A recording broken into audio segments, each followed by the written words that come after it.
Il y a des tonnes de choses étranges sur Mars. Des cuillères, des nouilles, des portes, et même des visages.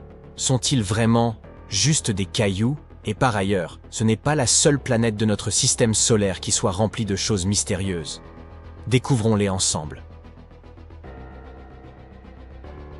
Récemment, on a découvert une chose étrange sur Mars qui s'apparente à un objet lisse, semblable à une cuillère. Il s'est attiré pas mal d'attention après avoir été repéré par le rover Curiosity de la NASA.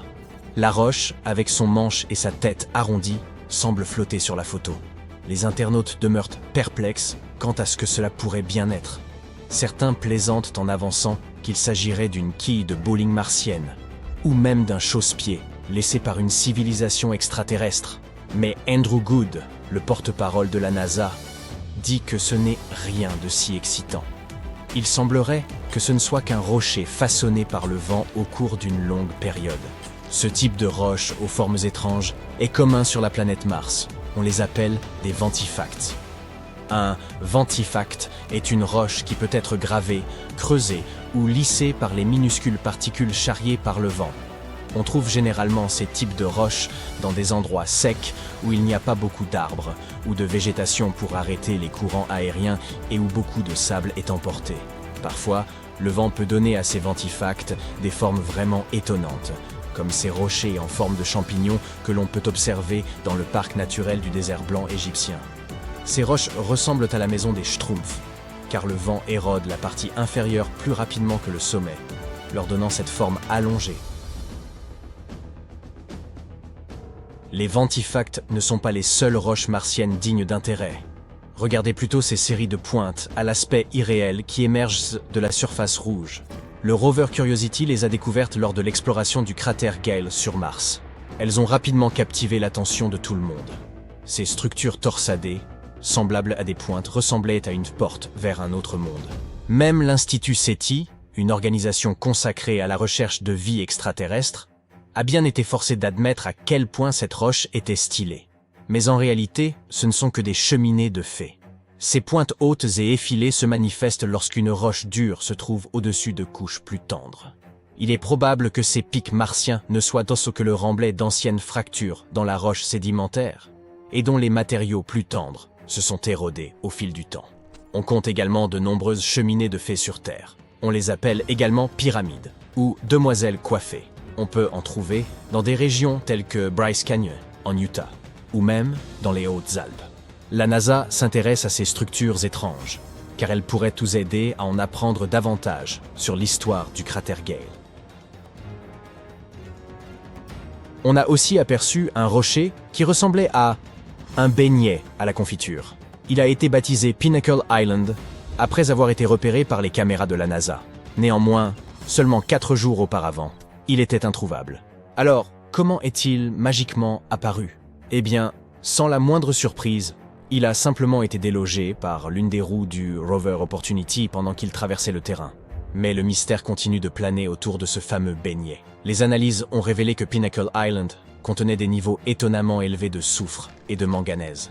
Or, ces deux éléments sont solubles dans l'eau. En d'autres termes, de l'eau martienne aurait pu introduire ces éléments à l'intérieur même de la roche. Ainsi, cette petite chose a soudainement causé un certain scandale, ainsi qu'un procès intenté contre la NASA.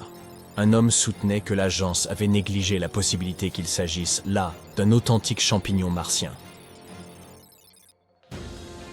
Mais toutes nos trouvailles ne sont pas d'ordre naturel. Une autre découverte déconcertante a été cette chose repérée par Perseverance. Ça ressemble à des spaghettis ou à de la ficelle emmêlée. À l'inverse du beignet mentionné plus tôt, cet objet mystérieux est apparu dans une image saisie par la caméra du rover, puis a disparu dans le sol sablonneux en seulement quelques jours. Il semblerait qu'il puisse d'agir des débris du système d'atterrissage du rover martien. Perseverance a atterri dans le cratère G0 en février 2021. Il a connu un atterrissage difficile et a accidentellement dispersé des débris tout autour de lui. Certains de ces débris apparaissent dans les images du rover depuis un certain temps maintenant. L'objet qui ressemble à un fil n'est probablement qu'un morceau de dacron déchiqueté, qui est un type de fibre utilisé dans les couvertures thermiques. Ces couvertures aident à réguler la température des équipements pendant l'incandescent processus d'entrée dans l'atmosphère martienne. Il a probablement subi une déchirure et des dommages significatifs en raison des forces à l'œuvre pendant l'atterrissage. Les couvertures thermiques se perdaient pas mal de choses à l'époque, comme ce morceau de feuilles brillantes repéré en juin par exemple. L'astromobile l'a retrouvé sur un rocher. Ce qui est remarquable, c'est la distance que certains de ces débris ont parcouru. Le rover a atterri à environ 2 km de l'endroit qu'il explore actuellement, et c'est probablement parce que le crash a projeté les débris dans les airs, et que les vents martiens les ont emportés sur une telle distance. Mars est connu pour ses vents violents, qui peuvent déplacer les objets les plus légers.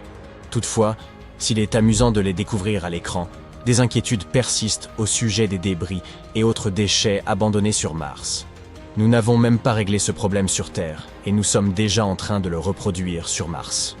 Les débris que nous avons laissés sur la planète rouge s'accumulent déjà dans une zone baptisée Ogwallow Flats. De plus, ces détritus peuvent accidentellement contaminer les tubes d'échantillonnage utilisés pour collecter les roches martiennes. Jusqu'à présent, la NASA ne semble pas trop inquiète à ce sujet, mais ils gardent un œil attentif dessus pour prévenir tout problème avec leurs engins. Maintenant, que diriez-vous d'examiner non pas des choses, mais des animaux?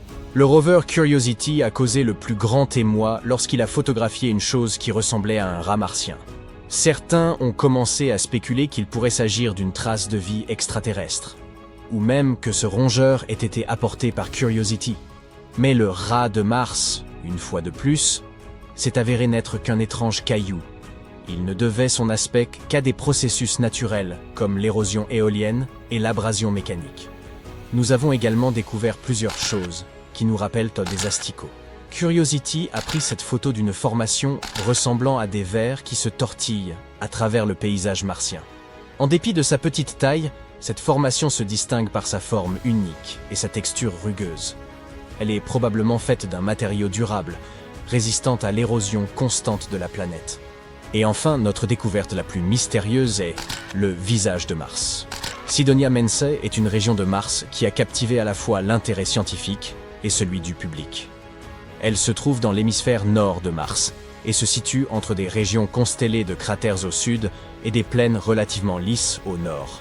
Il existe une théorie selon laquelle les plaines du nord auraient pu être autrefois des fonds marins. Peut-être Cydonia était-elle autrefois une zone côtière? Cet endroit déborde de caractéristiques aussi intéressantes que magnifiques, et qui nous apprennent beaucoup de choses sur l'histoire de la planète rouge. Mais sa particularité la plus intéressante reste le visage martien.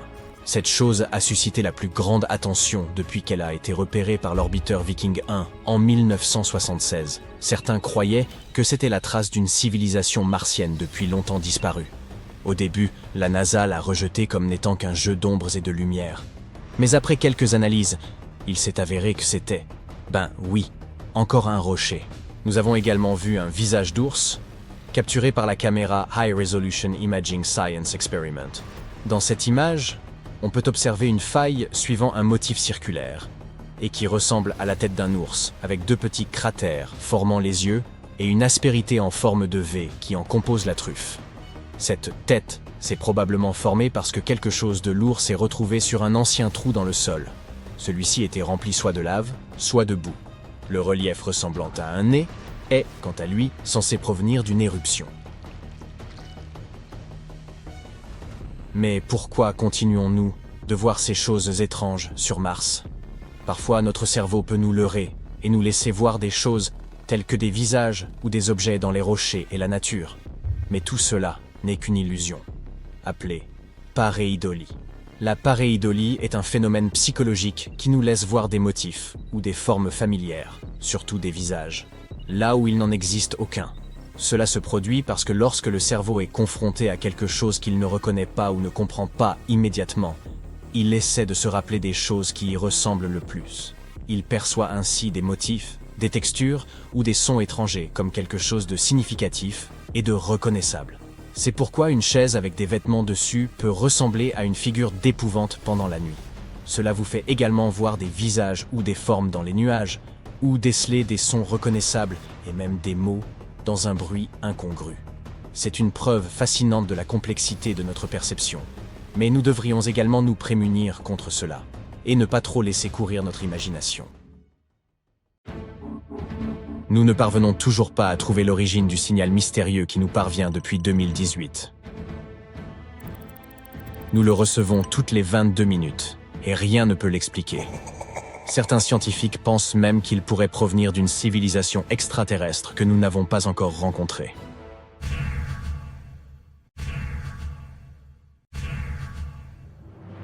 Ce signal radio étrange n'a pas été découvert par un chercheur au cours d'une mission sérieuse. À vrai dire, il a été remarqué par un étudiant qui travaillait simplement sur un projet ordinaire dans le cadre de ses études. Tyrone O'Doherty, étudiant du premier cycle à l'université Curtin d'Australie, passait en revue d'anciennes données de la voûte australe. Il recherchait d'éventuels signaux radio intermittents lorsqu'il est finalement tombé sur un signal datant de 2018 et qui semblait émettre des ondes radio en direction de la Terre à la façon d'un phare. Enthousiasmé par sa découverte, Tyrone l'a partagé avec sa mentor, la radioastronome Natasha Hurley-Walker. Elle s'est plongée dans la recherche de ce signal, en quête d'une percée scientifique. Mais en dépit de l'examen de différentes fréquences, ils ont atteint une impasse. C'est à ce moment que Walker a décelé un certain schéma. Le signal se répétait toutes les 18 minutes. C'était énorme. Mais à l'instant où il se préparait à l'étudier plus en détail, pouf, le signal a disparu après seulement 3 mois, ne laissant aucune trace. Refusant de baisser les bras, Walker et son équipe ont à nouveau scruté le ciel, espérant y trouver un indice. Des mois ont passé, mais rien n'a été découvert. Ils étaient près d'abandonner, lorsque, soudain, un nouveau signal s'est manifesté. Il a continué à se répéter pendant 5 minutes. Puis, il a disparu, avant de réapparaître exactement 22 minutes plus tard. La grande question était de savoir si ce signal était lié au signal précédent de 18 minutes. Et, pour le découvrir, le Dr Hurley-Walker s'est replongé dans les anciennes données radio de cette zone. Au fur et à mesure qu'ils creusaient, ils ont réalisé qu'en effet, ces signaux n'étaient pas nouveaux. Ils avaient été émis en direction de la Terre depuis 35 ans. Des télescopes indiens et américains les avaient déjà repérés en 1988, mais ils avaient été noyés par l'afflux d'autres données. C'était une excellente nouvelle pour les astronomes, car cela signifiait qu'ils pouvaient maintenant calculer la distance qui les séparait de cet objet mystérieux. Après avoir fait le compte, ils ont constaté qu'il était incroyablement éloigné, même à l'échelle cosmique. Il se trouvait à 15 000 années-lumière de la Terre. À présent, la seule chose qu'il leur restait à découvrir était la nature précise de cet objet. Walker et son équipe ont commencé à le comparer à tous les émetteurs connus d'ondes radio. Pourtant, sa source demeurait un mystère. Les signaux continuaient d'apparaître toutes les 22 minutes sur les écrans de la NASA, se concluant toujours par le frustrant message « Aucune correspondance trouvée ». Les scientifiques l'ont baptisé JI-83910. Certains croient que ce signal pourrait provenir d'un peuple extraterrestre. Peut-être est-ce le signal que le programme SETI de recherche de formes d'intelligence attend depuis si longtemps. Ce projet opère depuis plus de 50 ans et tente d'apporter des preuves de l'existence d'une vie au-delà de notre planète. Ils scrutent également le ciel en quête d'ondes radio, d'impulsions laser et d'autres signaux mystérieux. Alors, peut-être est-ce une façon pour les extraterrestres de nous communiquer leur emplacement. Bien que tout cela puisse sembler excitant, nous devons nous garder d'en tirer des conclusions hâtives. Pour commencer, nous n'avons aucune preuve tangible. En l'absence de preuves concrètes, tout cela n'est que spéculation. Et puis, il existe d'autres explications plus plausibles. Le plus probable est que ce signal provienne d'un phénomène naturel, et il y a quelques théories à ce sujet. La première théorie est celle du pulsar. Imaginez une immense étoile dans l'espace, bien plus grande que notre Soleil. Parfois, ces grandes étoiles achèvent leur vie au cours d'un événement spectaculaire, appelé supernova. Quand cela se produit, le noyau de l'étoile s'effondre sur lui-même, devenant incroyablement compact, comme si vous compressiez tout le contenu de cette étoile dans un espace infime. Ce noyau minuscule et extrêmement dense est ce que l'on appelle une étoile à neutrons. Certaines de ces étoiles à neutrons sont très particulières. Nous les appelons pulsars. Ils tirent leur nom du fait qu'ils semblent pulser d'énergie, tels des phares dans l'espace. Ces pulsars possèdent des champs magnétiques incroyablement puissants, bien plus que ce que l'on trouverait sur Terre. Ils sont comme d'énormes aimants cosmiques. Et, en raison de cela, ils projettent des faisceaux d'énergie. Ils tournent également très vite, de sorte que ces faisceaux d'énergie semblent clignoter à mesure qu'ils tournent. Cela dit, l'étrange signal que l'on a détecté semble avoir quelques similitudes avec les pulsars. Mais ce n'est pas tout à fait ça. Les pulsars ont une durée de vie généralement prévisible. Ils ralentissent au fil du temps et finissant par interrompre leurs signaux radio. En revanche, notre signal mystérieux semble assez persistant et clignote bien au-delà de l'espérance de vie attendue d'un pulsar. Peut-être que ce n'est tout simplement pas un pulsar typique, ou pas un pulsar du tout. Il y a aussi la théorie du magnétar. Un magnétar est un autre type d'étoile à neutrons.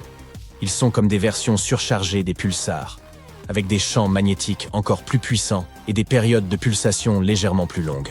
Peut-être est-ce la cause de la persistance de notre signal? Cependant, lorsqu'on a examiné ces données, on a réalisé que le signal ne correspondait pas non plus aux pulsations d'un magnétar. Les magnétars n'émettent pas seulement des ondes radio, mais aussi de puissants rayons X car ils sont très chargés en énergie. Mais le signal que l'on a reçu ne comportait que des ondes radio. Nous avons donc déduit qu'il ne s'agissait ni d'un pulsar ni d'un magnétar. Le signal se comporte étrangement et suggère une source non naturelle. Cela signifie qu'il pourrait y avoir quelque chose dans l'univers que les scientifiques n'ont pas encore pleinement saisi. Et il y a enfin un corps spatial au sujet duquel nous ne savons pas grand-chose. La dernière théorie est celle du pulsar nain. Un pulsar nain est une étoile qui émet un clignotement régulier, similaire au pulsar, mais qui prend beaucoup plus de temps entre chaque pulsation.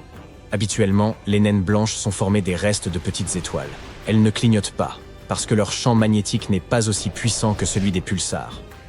Mais quand une naine blanche devient assez lourde, atteignant presque la masse de notre Soleil, elle devient extrêmement dense et commence à pulser, en raison de son fort champ magnétique, tout comme ces derniers. Elles ont une particularité intéressante. Les naines blanches sont faites d'électrons et non de neutrons, ce qui est le cas des pulsars.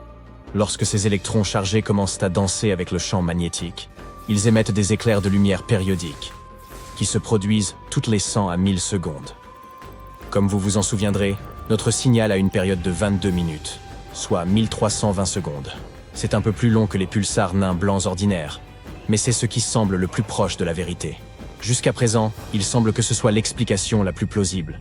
Mais même cette théorie n'est pas encore tout à fait confirmée. Cela montre simplement combien de l'univers il nous reste encore à découvrir. Comme les sursauteurs radio rapides, ou FRB par exemple, un autre type de signal mystérieux que nous avons détecté. Ce sont comme des émissions rapides et intenses d'énergie sous la forme d'ondes radio, et ils recèlent énormément d'énergie. Les FRB sont si puissants qu'ils peuvent parfois briller plus fort que des galaxies entières. Imaginez ceci. Ils en dégagent autant en quelques millisecondes que notre Soleil en 3 jours entiers. Ces explosions se produisent partout dans le ciel et à des fréquences extrêmement élevées, bien que certaines se soient déjà produites à des fréquences plus basses. Chaque jour, nous détectons environ 10 000 FRB dans le ciel. Certains d'entre eux se répètent, mais la plupart ne se produisent qu'une fois et disparaissent à jamais. Hélas, la plupart d'entre eux ne durent qu'une fraction de seconde, et au moment où leur énergie nous atteint, elle est 1000 fois plus faible qu'un signal de téléphone portable en provenance de la Lune. C'est pourquoi, en dépit de leur luminosité, il y a encore beaucoup de choses que nous ne comprenons pas à leur sujet. Nous essayons toujours de comprendre ce qui cause ces FRB. Ils pourraient provenir de différentes sources, comme des magnétars mentionnés plus tôt, d'étoiles entrant en collision, ou même de galaxies fusionnant entre elles ou de naines blanches. Alors que ces sursauts voyagent dans l'espace, ils accumulent des informations sur l'environnement cosmique qu'ils traversent, comme les nuages de gaz interstellaires. Il est cependant très peu probable que les FRB soient des messages envoyés par des entités extraterrestres. Non seulement parce qu'il y en a des milliers tous les jours, partout dans le ciel, mais aussi parce que nous savons que la source de ces explosions doit elle-même receler énormément d'énergie. Nos voisins devraient disposer d'équipements plus puissants que des galaxies entières pour cela.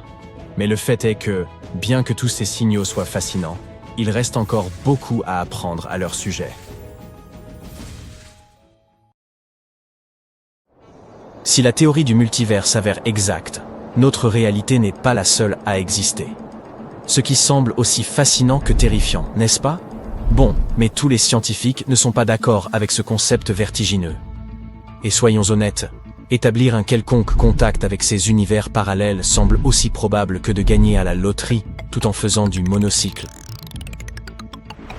Mais accrochez-vous bien, car ce concept étrange ne se limite plus au seul domaine de la fiction. Croyez-le ou non, un tas de théories soutiennent l'existence de ces univers parallèles. Et laissez-moi vous dire que c'est un sujet qui suscite pas mal de débats au sein de la communauté scientifique. Imaginez plutôt ceci, l'univers dans lequel nous vivons est d'une immensité qui défie l'entendement. On parle ici de milliards, d'aucuns diraient même de milliers de milliards, de galaxies en mouvement, chacune regorgeant d'un nombre presque incalculable d'étoiles. Certains chercheurs qui étudient la forme de l'univers suggèrent que son diamètre pourrait s'étendre sur près de 7 milliards d'années-lumière. D'autres avancent qu'il pourrait même être infini. Pourrait-il exister encore autre chose? Eh bien, il y a des théories scientifiques qui explorent la possibilité que des univers existent aux côtés, au-delà, ou même en reflet d'une autre. Ces intrigantes hypothèses de multivers et de mondes parallèles se mêlent souvent à d'autres concepts scientifiques plus familiers comme le Big Bang, la théorie des cordes et la mécanique quantique. Pour que nous puissions comprendre ce qui se trouve là-bas, nous devons nous rapporter à des notions dont nous sommes un peu plus certains, n'est-ce pas? Remontons l'horloge cosmique d'environ 13,7 milliards d'années. Tout ce que nous sommes capables d'observer aujourd'hui était comprimé en une minuscule singularité. Puis, si la théorie du Big Bang dit vrai, il y a eu un grand boom.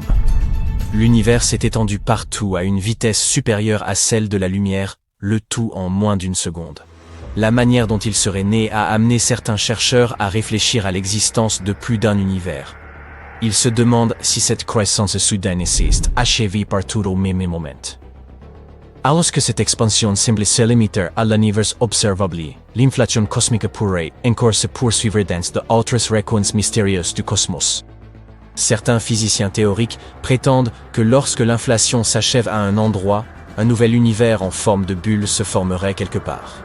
Mais voilà le hic, vous ne pouvez pas simplement sauter d'une bulle à l'autre comme des touristes intergalactiques. Ces univers distincts se dilateraient indéfiniment, et leurs bords s'éloigneraient de nous plus vite que la lumière ne peut voyager. Et c'est là que les choses deviennent encore plus déroutantes. Mettons que nous parvenions d'une manière ou d'une autre à atteindre le bord de notre bulle locale, et que nous rencontrions l'univers suivant. Eh bien, ces mêmes physiciens mentionnent que l'univers voisin pourrait varier du tout au tout. Les lois de la physique pourraient y être complètement différentes, ce qui en ferait un endroit des plus étranges. Suivant la même idée, certains disent que dans ce vaste multiverse fait de boules, il pourrait y avoir d'autres formes de vie semblables à la nôtre. Le problème, c'est que nous éloignons de l'es à chaque instant qui passe, et que nos chemins ne se croiseront jamais. D'autres chercheurs tentent d'établir un lien entre ces univers parallèles et la mécanique quantique. Il s'agit essentiellement des mathématiques complexes qui régissent de minuscules particules. Selon cette mécanique, ces particules pourraient exister dans plusieurs états à la fois. On appelle cela la fonction d'onde, qui recèle toutes les options les plus folles. Mais il y a un bémol. Lorsque nous observons ces particules, nous ne voyons jamais qu'un seul résultat. C'est comme si l'univers ne cessait de jouer à cache-cache avec nous. Il existe également une théorie, appelée théorie des mondes multiples, qui dit que chaque fois que nous observons un résultat, un autre univers apparaîtrait où un résultat différent se serait manifesté. Ainsi, notre univers se comporterait comme un arbre gigantesque, se ramifiant constamment en d'innombrables versions de lui-même. Ces univers alternatifs ne peuvent pas se rencontrer. Et vous ne sauriez donc jamais s'il n'y a pas un tas d'autres vous, vivant des vies légèrement, voire totalement différentes. Cette théorie des mondes multiples est pour le moins audacieuse et aussi difficile à prouver qu'à réfuter. Ce qui est tout, sauf idéal pour la science, car les scientifiques ont besoin de tester et d'éprouver leurs idées. Mais s'il y a un espace infini là-bas, pourquoi n'y aurait-il pas également d'univers infini? Essayez d'imaginer l'univers comme une immense aire de jeu cosmique. Des spécialistes pensent que s'il est effectivement sans fin, alors il n'y a qu'un nombre limité de façons dont ces composants peuvent s'agencer. En bout de compte, ils doivent forcément répéter certains schémas. Si cela est vrai, alors il est possible qu'il y ait quelque part une autre version de vous, vivant exactement la même vie, y compris ce que vous avez mangé la veille au petit déjeuner. Avons-nous déjà eu la moindre preuve de l'existence de ces prétendus univers parallèles? Eh bien, certains disent que oui. Avez-vous déjà entendu l'histoire du mystérieux homme de Taured?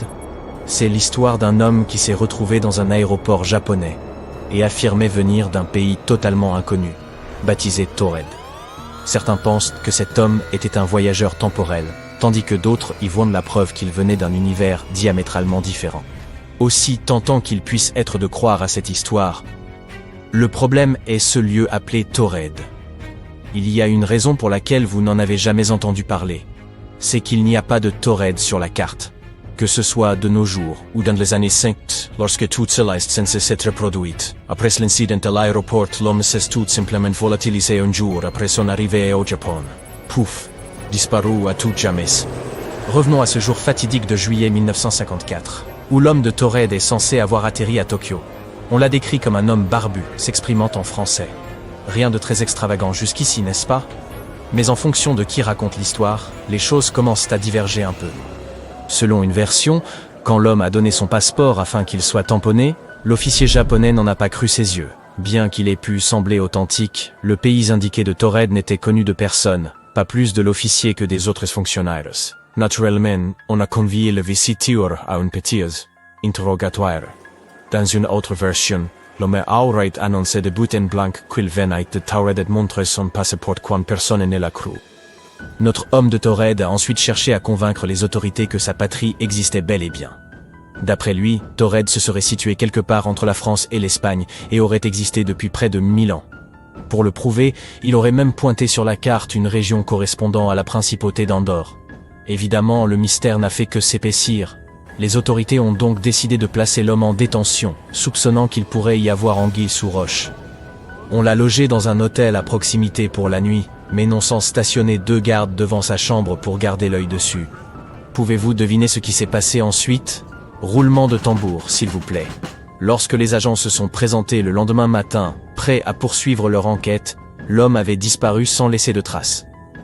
Aucun signe d'évasion, et pour rendre les choses encore plus troublantes, tous ces documents avaient aussi mystérieusement disparu. Et si cet homme de Taured était un voyageur temporel ou un aventurier intergalactique? Certains sont même allés jusqu'à échafauder des théories dignes de la science-fiction pour expliquer cet étrange événement, et vous n'allez pas croire le nombre de gens sur Internet qui l'ont interprété comme une preuve de l'existence de réalités alternatives. L'une des hypothèses les plus étranges suggère que l'homme aurait accidentellement trébuché dans une dimension parallèle et terminé dans cet aéroport japonais. Dans son univers d'origine, il y aurait une Terre tout comme la nôtre. Mais à la place d'Andorre se trouverait le pays de Taured. Une autre idée voudrait que l'homme ait été un voyageur venu du futur. Désolé de vous l'annoncer, mais l'explication la plus probable à toute cette histoire d'homme de Taured est que l'imagination de quelqu'un se soit emballée. Comme il existe de nombreuses versions du même récit, il est probable que les gens n'aient cessé d'y ajouter des détails extravagants pour le rendre plus sensationnel. Toute l'histoire s'est simplement transformée en légende urbaine, et il n'y a que peu, ou pas, de raisons de croire que nous ayons un jour croisé un voyageur temporel, ou un autostoppeur intergalactique sur notre bonne vieille Terre. Cela fait maintenant plus d'1 an que le télescope James Webb, dont la construction aura pris plus de 20 ans, a été lancé. Et, au cours d'un laps de temps relativement bref, ce matériel ultramoderne, et le plus perfectionné de l'histoire, a déjà permis de nombreuses découvertes. En observant l'univers dans l'infrarouge, James Webb nous permet de voir des choses qu'aucun autre télescope n'avait jamais montrées auparavant. L'objectif principal de cet incroyable appareil est d'étudier la formation des galaxies et des étoiles qui sont apparues dans l'univers primordial. Par exemple, observons la pouponnière d'étoiles la plus proche de nous. C'est une région de l'espace où naissent de nouveaux astres. La NASA a partagé ce cliché saisi par le télescope, qui nous montre une petite région de formation d'étoiles. Si vous regardez attentivement l'image, vous apercevrez les jets de matière produits par les étoiles naissantes. Autour d'eux, des nuages de poussière cosmique de différentes couleurs se mêlent les uns aux autres. C'est une vue fascinante. La poussière rouge est constituée de molécules d'hydrogène. On peut également remarquer que certaines étoiles présentent quelque chose de semblable à des ombres. Celles-ci indiquent la création de ce qui deviendra plus tard des planètes. À première vue, l'image peut sembler très chaotique. Mais les astronomes affirment qu'il s'agit là d'une pouponnière d'étoiles relativement petite et tranquille par rapport à certaines autres. De nombreuses jeunes étoiles sont de taille similaire à notre Soleil, ou un peu plus petites. La photo elle-même a été prise à l'aide de la caméra proche infrarouge de James Webb. C'est la caméra principale du satellite, capable de prendre des photos du cosmos dans 2 différentes gammes d'infrarouge. Une autre incroyable découverte faite par le télescope James Webb est celle de molécules de fumée dans une galaxie très lointaine. C'est la première fois que de telles molécules sont découvertes aussi loin de notre planète. La galaxie en question se situe à 12,3 milliards d'années-lumière de la Terre. Elle s'est probablement formée environ 1,5 milliard d'années après le Big Bang. Malgré l'immense distance entre cette galaxie et notre planète, les scientifiques sont parvenus à détecter des composés chimiques habituellement présents dans la suie ou dans la fumée. Et cette découverte n'est pas des moindres, car elle a repoussé le record de détection de telles molécules complexes d'environ 1 milliard d'années. Cette étude a également confirmé l'incroyable potentiel de l'équipement spatial le plus avancé de notre époque. En effet, il est parvenu à faciliter cette découverte en dépit du fait que le spectromètre nécessaire aux mesures ait été endommagé suite à une dégradation aussi soudaine que surprenante. Le télescope James Webb a également contribué à notre compréhension des exoplanètes. Il s'agit de ces planètes qui orbitent autour d'étoiles autres que notre propre Soleil. C'est au début de l'année 2023 que l'Observatoire spatial a repéré sa première exoplanète, LHS 475b. Elle se situe à 41 années-lumière de la Terre et a à peu près la même taille que notre planète. Selon la NASA, James Webb serait à l'heure actuelle le seul télescope en service permettant de catégoriser l'atmosphère d'exoplanètes d'une telle taille. L'équipe de chercheurs à l'origine de cette découverte estime que ces résultats ne font que souligner la précision du télescope. Ils espèrent qu'il nous aidera à localiser de nombreuses autres exoplanètes rocheuses que nous pourrions être en mesure de coloniser dans le futur. Même si, à première vue, il peut sembler que l'univers soit assez vide, c'est en réalité un endroit très animé. Et James Webb dispose de tous les instruments nécessaires pour observer l'incroyable variété d'événements cosmiques qui s'y déroulent. Regardez simplement cette photographie de WR124. C'est une étoile à l'aube de sa propre destruction. Sur cette photo, l'étoile est sur le point de se transformer en supernova. Cela se produit lorsqu'un astre épuise tout son carburant et implose à la fin de son cycle de vie, libérant un immense nuage de poussière spatiale et de gaz ardent dans l'espace. L'étoile saisie par le télescope est une étoile dite de Wolf-Rayet. Il s'agit de la période de la vie d'une étoile où elle perd ses couches externes avant de devenir une supernova. Une autre chose étonnante découverte par James Webb est un hybride d'étoiles et de planètes qui présente des nuages très bizarres. Ce corps étrange est en réalité une naine brune, baptisée VHS 1256b. Ces dernières sont plus grandes que des planètes, mais trop petites pour être considérées comme des étoiles. Elles émettent une lumière qui leur est propre et sont assez chaudes. Mais leur masse n'est tout simplement pas suffisante pour produire la fusion de l'hydrogène en hélium, comme le font les étoiles à part entière. Les corps célestes de ce type ne sont pas réellement bruns. Ils se déclinent dans une large gamme de couleurs, mais celles-ci sont essentiellement invisibles à l'œil humain. Ce que nous pouvons voir, c'est la lumière qu'ils émettent, et pour nous, elle semble être de couleur orange foncé ou magenta. La naine brune, découverte par James Webb, représente presque 20 fois la taille de Jupiter. Elle orbite autour de 2 naines rouges, et pour accomplir cette orbite, elle a besoin d'un peu plus de 10 000 ans. Les astronomes ont découvert cette exoplanète singulière en 2016. Mais à ce moment-là, ils ne l'ont pas considérée comme une naine brune, et, par conséquent, étaient incapables d'expliquer sa mystérieuse lueur rougeâtre. Maintenant, grâce au télescope, ils connaissent l'origine de cet objet spatial. Enfin bref, revenons à ces nuages. Comme vous le savez, les nuages sur Terre sont composés de vapeur d'eau. Mais ceux de la naine brune sont bien différents. Ils semblent être faits de sable. Il a beau ressembler au sable de notre bonne vieille Terre, mais ce n'est en fait pas le cas. Ces nuages sont constitués de minuscules particules de silicate. Une autre découverte récente concerne plusieurs grandes galaxies que les scientifiques pensent être nées peu de temps après le Big Bang. Elles n'étaient pas censées se trouver là, et personne ne s'attendait à les découvrir. Mais le télescope spatial James Webb, lui, les a repérées. Ces galaxies, aussi massives que notre Voie lactée natale, sont pleines d'étoiles matures rougeoyantes. Les astronomes ont analysé la lumière qui en provenait et ont estimé leur âge 5 à 700 millions d'années après le Big Bang. Cela signifie qu'elles sont apparues alors que notre univers était encore très jeune, pratiquement un bébé. Mais le plus étrange dans ces galaxies, c'est leur taille colossale et l'âge des étoiles qui y résident. Les données collectées par le télescope ne correspondent pas à notre conception préalable de l'univers et de son évolution première. Elles ne correspondent pas non plus aux observations précédemment effectuées par le télescope Hubble. Et ici, James Webb a photographié une zone reculée de l'espace avec un niveau de détail inégalé. Cette région est connue sous le nom d'amas de Pandore. Sur l'image, on peut observer 3 énormes amas galactiques qui se rassemblent pour former un superamas. La masse combinée de ceux-ci gît comme une puissante lentille gravitationnelle. Et grâce à cet effet naturel de grossissement, les scientifiques peuvent observer d'autres galaxies de la région. Les astronomes affirment que ces images les plus récentes de l'amas de Pandore sont les plus détaillées qu'ils aient jamais vues. James Webb a également réussi à repérer des milliers de jeunes étoiles encore jamais observées auparavant, dans la nébuleuse de la Tarentule. Cette formation cosmique doit son nom aux filaments de poussière repérés tout autour dans des clichés précédents. C'est la plus grande région de formation d'étoiles du groupe local, lequel comprend les galaxies les plus proches de la Voie lactée.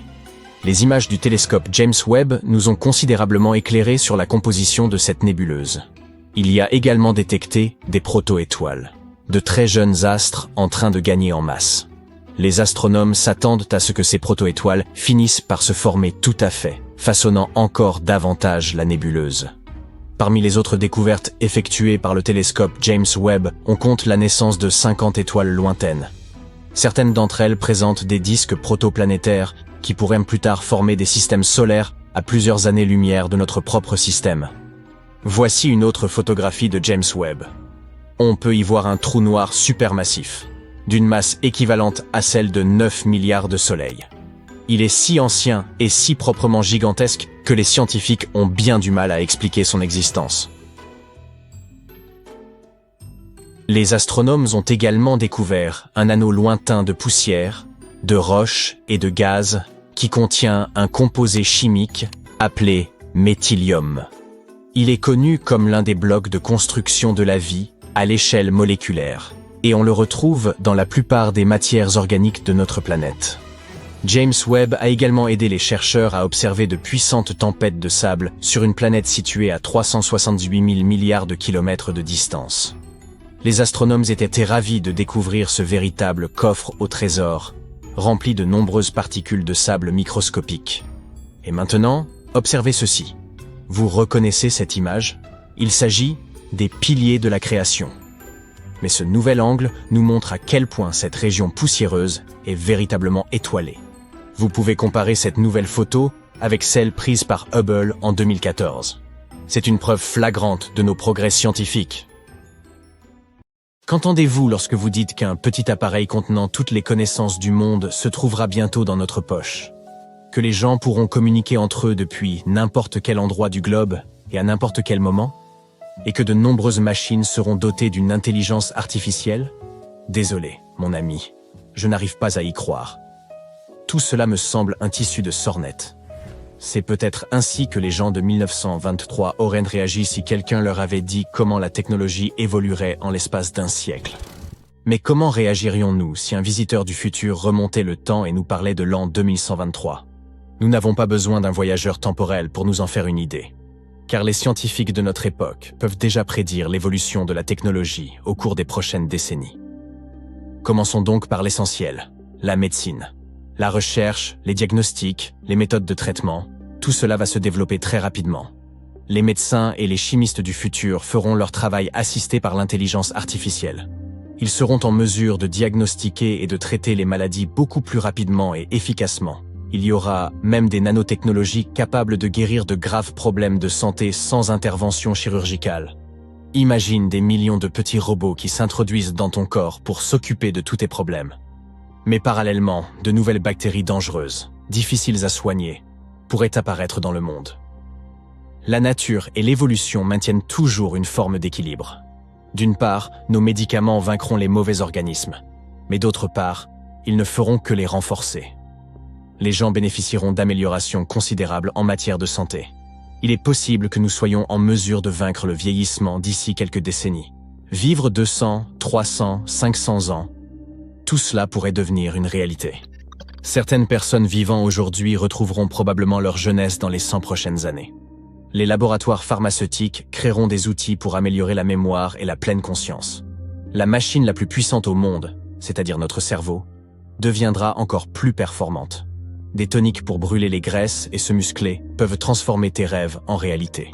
Imagine un appareil qui entraîne tes muscles pendant que tu es assis sur ton canapé et que tu regardes par la fenêtre les dinosaures gambader dans ton jardin. Sauf qu'il ne s'agit pas d'une fenêtre, mais d'une télévision dotée d'une qualité d'image 20K indiscernable de la réalité. L'intégration de la technologie dans l'anatomie humaine changera complètement l'apparence des gens. Que dirais-tu de tatouages numériques ou de lentilles à vision infrarouge capables de changer la couleur de tes yeux? De lecteurs USB dans ton cerveau pour stocker toutes les informations d'un tutoriel vidéo.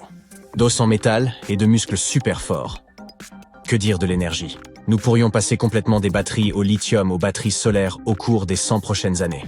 Imagine des milliers de grands satellites équipés de panneaux solaires volant autour de la planète et fournissant à la Terre une énergie illimitée. Nous pourrons également tirer beaucoup d'énergie du vent et de l'eau. Et tout cela nous permettrait d'effectuer des découvertes plus rapidement et plus efficacement. Avec l'aide de l'énergie lumineuse, nous étudierons beaucoup mieux l'univers et découvrirons peut-être enfin une vie extraterrestre. Un projet de recherche appelé Breakthrough Starshot est déjà en cours de développement. Des scientifiques et des ingénieurs sont en train de créer des nanovecteurs ultra rapides propulsés par la lumière.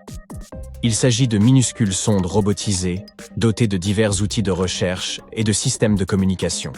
Grâce à leur taille et à leur vélocité, ils pourront atteindre le système stellaire voisin d'Alpha du Centaure d'ici 20 ans. Les vaisseaux spatiaux modernes n'atteindront ce stade que dans 76 000 ans. Ces nanovecteurs nous permettront d'étudier les exoplanètes non plus à l'aide de télescopes, mais en se trouvant à pied d'œuvre. Nous pourrons observer des vidéos de ces nouveaux mondes, explorer leur atmosphère et y trouver des organismes vivants, s'il y en a, bien entendu. Mais surtout, nous comprendrons lesquels de ces mondes sont adaptés à la vie humaine. D'ici là, la colonisation des planètes n'aura plus rien d'une nouveauté pour nous car, dans l'espace de ce siècle, nous enverrons sûrement nos premiers colons sur Mars. Nous étudierons son atmosphère, y trouverons peut-être des sources d'eau douce, construirons des maisons et créerons toutes sortes d'infrastructures. Nous commencerons à exporter de plus en plus de produits de la Terre vers la planète rouge, et nous développerons une véritable économie entre les colonies martiennes. Les gens vivront dans de petites communautés, sous de grands dômes où ils pourront respirer sans combinaison spatiale. Le développement de technologies extraterrestres boostera considérablement notre économie et créera de nombreux emplois. Peut-être trouverons-nous un matériau précieux sur Mars et commencerons-nous à dépenser des milliards pour l'exploiter. Nos gadgets et nos ordinateurs portables deviendront de puissantes machines de calcul grâce à l'informatique quantique. Il s'agira probablement de la révolution la plus profonde dans le monde technologique, plus prometteuse encore que l'invention d'Internet. Internet n'est après tout qu'une immense plateforme sur laquelle nous partageons des informations et des connaissances les uns avec les autres. Mais l'ordinateur quantique nous apportera bien davantage. Il sera capable d'accomplir des choses que les superordinateurs les plus puissants d'aujourd'hui ne peuvent même pas approcher. Des calculs pour les voyages spatiaux, la génétique, la chimie et la physique. Actuellement, des personnes construisent de grandes fermes pour y extraire des bitcoins. Un ordinateur quantique pourrait être capable de le faire 1000 fois plus vite. La combinaison des technologies quantiques et de l'intelligence artificielle contribuera à l'avènement de la singularité technologique. Il s'agit d'un palier de développement où la vitesse des innovations technologiques s'accroît tellement que le progrès devient incontrôlable. Les gens ont vécu pendant plusieurs milliers d'années en ayant recours aux mêmes technologies. Et puis, depuis à peine plus d'un siècle, tout a changé.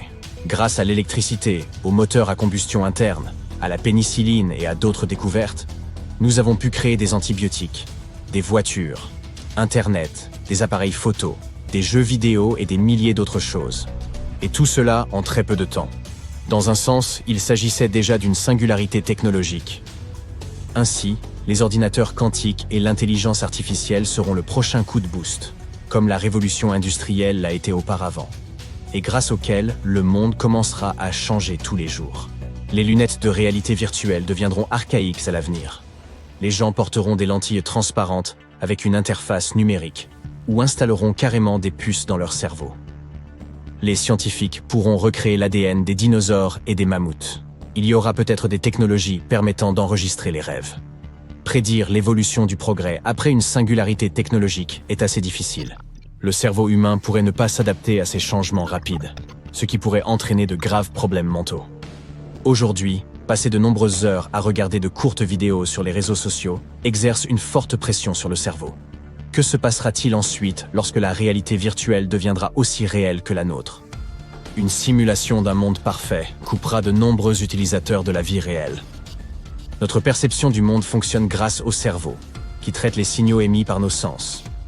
Par exemple, la musique pénètre dans nos oreilles, où le tympan reçoit les ondes sonores, puis les transmet par un canal spécifique sous la forme d'un signal. Ces signaux parviennent ensuite au cerveau, qui les transforme en sons musicaux. Imagine maintenant que ces ondes puissent être envoyées au cerveau, simplement en stimulant ses neurones par un courant électrique. Tu entendras de la musique qui n'existe pas vraiment. Ainsi, à l'avenir, des casques de réalité virtuelle pourraient faire leur apparition. Ils stimuleront des millions de neurones du cerveau responsables non seulement des sons, mais aussi des odeurs, du toucher et de la vision. Pour toi, il n'y aura plus aucune différence entre le virtuel et le réel. Espérons que les gens s'aventureront tout de même au dehors, ne serait-ce que pour conduire leur voiture volante. À l'avenir, elles seront aussi banales que nos véhicules modernes. Tu pourras parcourir d'immenses distances à l'aide de l'hyperloop. Un train se déplaçant à l'intérieur de tubes sous vide à la vitesse du son. Partir en vacances dans des stations spatiales ou sur Mars sera aussi abordable que de voyager dans un autre pays aujourd'hui. Grâce à une concurrence croissante et à la baisse des prix, ces technologies novatrices seront accessibles à tous. Tu te souviens de ce qui s'est passé avec les voitures au début du XXe siècle? Seuls les plus riches en avaient. Mais après quelques décennies, les gens de la classe moyenne ont commencé à s'offrir de beaux véhicules.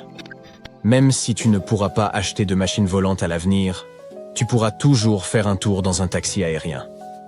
Les gens devront étudier en permanence pour rester à la pointe du progrès. Tout le monde ne résistera pas à un tel stress. L'intelligence artificielle mettra donc au chômage des millions de personnes dans le monde. En bout de compte, tout cela nous sera-t-il vraiment bénéfique? Quoi qu'il en soit, il se trouvera toujours des gens pour dire qu'on n'arrête pas le progrès. Il existe actuellement une chose mystérieuse dans l'espace. Une tâche insolite que les scientifiques essaient en vain d'expliquer depuis plus de 15 ans. Plusieurs théories ont été élaborées à ce sujet. L'une d'elles affirme qu'il pourrait s'agir d'une marque laissée par une collision avec un univers parallèle. Est-ce vrai? Voyons ce qu'il en est. Regardez cette carte. C'est la carte de notre univers. Enfin, pas vraiment. Il s'agit en réalité de la carte du fond diffus cosmologique, également appelée simplement rayonnement fossile. Il y a plusieurs milliards d'années, il y eut un Big Bang, grande explosion. Ce dernier fut si puissant qu'il créa notre univers tout entier. Bien entendu, un tel événement ne pouvait pas se produire sans avoir de répercussions. Et il s'avère que ses conséquences sont littéralement partout. Le Big Bang a donc laissé derrière lui un rayonnement électromagnétique, que nous connaissons sous le nom de rayonnement fossile. Nous ne le voyons pas, et pourtant, il est littéralement là, sous notre nez, dans notre vie quotidienne. Et si vous aviez des super-pouvoirs, vous verriez que tout ce qui vous entoure brille de cette faible lumière. Ce rayonnement est très important. Si nous n'avions jamais trouvé le rayonnement fossile, nous n'aurions jamais découvert le Big Bang. Avant cette découverte, les scientifiques pensaient que l'univers avait toujours existé. Il n'y avait pas de commencement et il n'y aurait pas de fin. Cela nous semble aujourd'hui assez ridicule, mais il y a moins d'un siècle, les gens en étaient absolument sûrs. Stephen Hawking a été l'un des premiers scientifiques à deviner que l'univers avait bel et bien un commencement.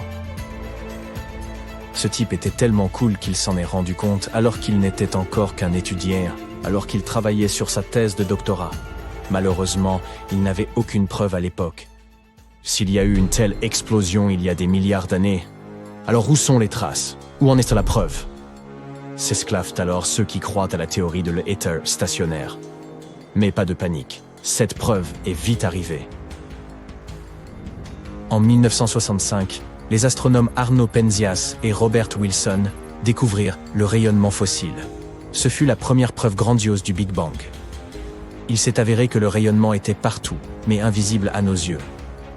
D'ailleurs, au début, Penzias et Wilson eux-mêmes l'avaient confondu avec le bruit d'une grande ville, ou avec des pigeons, ou quelque chose de ce genre.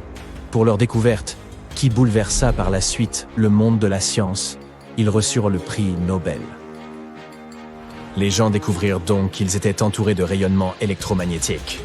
Ils ont ensuite commencé à collecter des données à ce sujet et ont accumulé de plus en plus d'informations au fil des ans, jusqu'à ce qu'ils réalisent cette carte. Il s'agit d'une carte des températures du rayonnement fossile.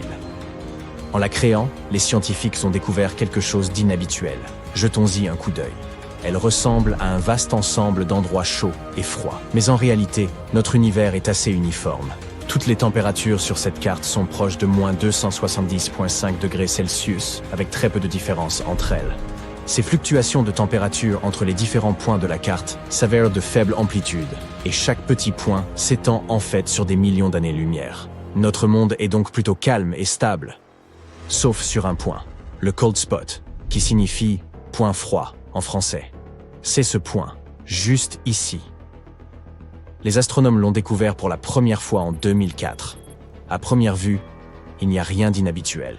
Il s'agit simplement d'une région où la température est inférieure à la moyenne de quelques microkelvins.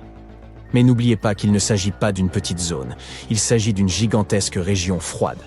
Elle fait littéralement des millions d'années-lumière. Une petite minute, ont alors objecté les scientifiques, cela ne peut pas être vrai. L'univers devrait être homogène partout. Selon notre modèle standard, ce point froid ne devrait tout simplement pas exister. Or, il se trouve qu'il est là. Il ne s'agit pas d'une simple erreur mathématique, il existe bel et bien. Qu'est-ce que ce point froid? Et comment est-il apparu? Les astronomes tentent de répondre à ces questions depuis des années. Aujourd'hui encore, nous ne disposons que de quelques théories. Parlons-en. Théorie 1, texture cosmique. Cette idée a été évoquée à la fin de l'année 2007. Des scientifiques ont alors suggéré que le cold spot pourrait représenter des collines de l'espace. En d'autres termes, il pourrait s'agir d'une région cabossée de l'univers, qui fait simplement partie de sa composition. Néanmoins, il s'agit d'une théorie assez stupide, qui a été rapidement écartée. Théorie 2, le supervide. Considérée pendant un certain temps comme la plus plausible, cette hypothèse affirmait que le cold spot était en fait ce que l'on appelle un supervide. Il s'agit d'un endroit terrifiant et sombre de notre univers, où il n'y a pratiquement pas de galaxies. Et c'est justement parce qu'il s'agit d'une région déserte, où il n'y a presque rien, qu'elle nous semble froide. Cette théorie a toutefois été réfutée en mai 2017. Après avoir examiné attentivement le cold spot, les scientifiques ont constaté qu'il n'y avait aucun signe d'un supervide à cet endroit. En outre, les vides et les supervides, qui existent réellement, soit dit en passant, sont toujours de très petite taille. Or, le cold spot est littéralement des milliers de fois plus grand qu'ils ne le sont en général. Il devait donc y avoir une autre explication. Et il se trouve qu'il y en a une. Peut-être la plus étrange de toutes. Théorie 3. Un univers parallèle. Cette idée controversée a été avancée par la cosmologue et physicienne théoricienne Laura Mersini-Houghton. Selon elle, le cold spot pourrait être la trace laissée par une collision de notre univers avec un univers parallèle. La cosmologie standard ne peut pas expliquer un trou cosmique aussi gigantesque, explique Laura Mersini-Houghton. Il s'agit de l'empreinte indéniable d'un autre univers situé au-delà des limites du nôtre. Son hypothèse est basée sur la théorie du multivers, d'après laquelle il existe en fait un nombre infini d'univers comme le nôtre dans le monde. Ils entrent constamment en collision les uns avec les autres et se poussent les uns les autres. Push en anglais, ce qui crée des nouveaux Big Bang. Peut-être le cold spot est-il une espèce d'échymose résultant d'une telle collision? En mécanique quantique, ce genre de théorie délirante est assez courant, mais pour la physique standard et la compréhension du monde, c'est un véritable bouleversement. Bien sûr, nous avons besoin de preuves solides. L'équipe de Mersini-Houghton a commencé à y travailler. Le professeur Tom Shanks, du Centre d'astronomie extragalactique de l'Université de Durham, participe également à ces recherches. Le multiverse, le plus fou des modèles exotiques d'explication du cold spot, est en réalité le plus standard si l'on se réfère à notre modèle actuel de l'univers, écrit-il dans l'un de ses ouvrages. De quelles preuves avons-nous besoin? Notre cold spot est situé dans l'hémisphère sud. Selon Shanks, s'il y a vraiment eu une collision entre deux univers, nous devrions trouver un autre cold spot, et il devrait se trouver dans l'hémisphère opposé, l'hémisphère nord. Si les astronomes le trouvaient, cette théorie serait confirmée, et ce serait la première preuve de l'existence d'un univers parallèle. Évidemment, tout n'est pas si simple. Pour trouver un deuxième point, nous avons besoin des télescopes les plus récents et les plus sensibles qui existent. nous devons également en apprendre davantage sur la nature de l'énergie noire et la manière dont elle affecte l'espace, etc. En d'autres termes, le chemin à parcourir est encore long. Il n'y a pas si longtemps, des scientifiques pensaient avoir découvert le deuxième cold spot. Des chercheurs du Nouveau-Mexique croyaient l'avoir trouvé dans l'hémisphère nord. Malheureusement, il s'agit probablement d'une erreur. La carte utilisée par ces chercheurs comportait une grande part d'inconnu. Il est donc possible que leur découverte ne soit que le résultat d'un accident causé par d'autres vides. En résumé, aucun autre cold spot n'a encore été trouvé jusqu'à présent, malgré des recherches minutieuses. Cela dit, encore une fois, même le meilleur et le plus moderne des équipements reste loin d'être parfait. Cela ne signifie pas qu'il n'y a pas d'autres cold spots, mais simplement que nous ne l'avons pas encore trouvé. Si un jour nous le trouvions, cela pourrait révolutionner le monde de la science pour toujours. Nous confirmerions non seulement la théorie des univers parallèles, mais aussi la fameuse théorie des cordes. Cela pourrait expliquer tout ce qui se passe dans notre monde. En revanche, si cela se produisait, nous aurions encore plus de questions que nous n'en avions déjà. Comment ces deux univers sont-ils entrés en collision? Comment tout cela fonctionne-t-il? Jusqu'à présent, il ne s'agit que de suppositions. Nous ne pouvons pas affirmer que le cold spot est la trace laissée par la collision d'univers parallèles. Cependant, nous ne pouvons pas non plus le réfuter. En fait, nous ne connaîtrons peut-être jamais la vérité, mais il est toujours intéressant de la chercher.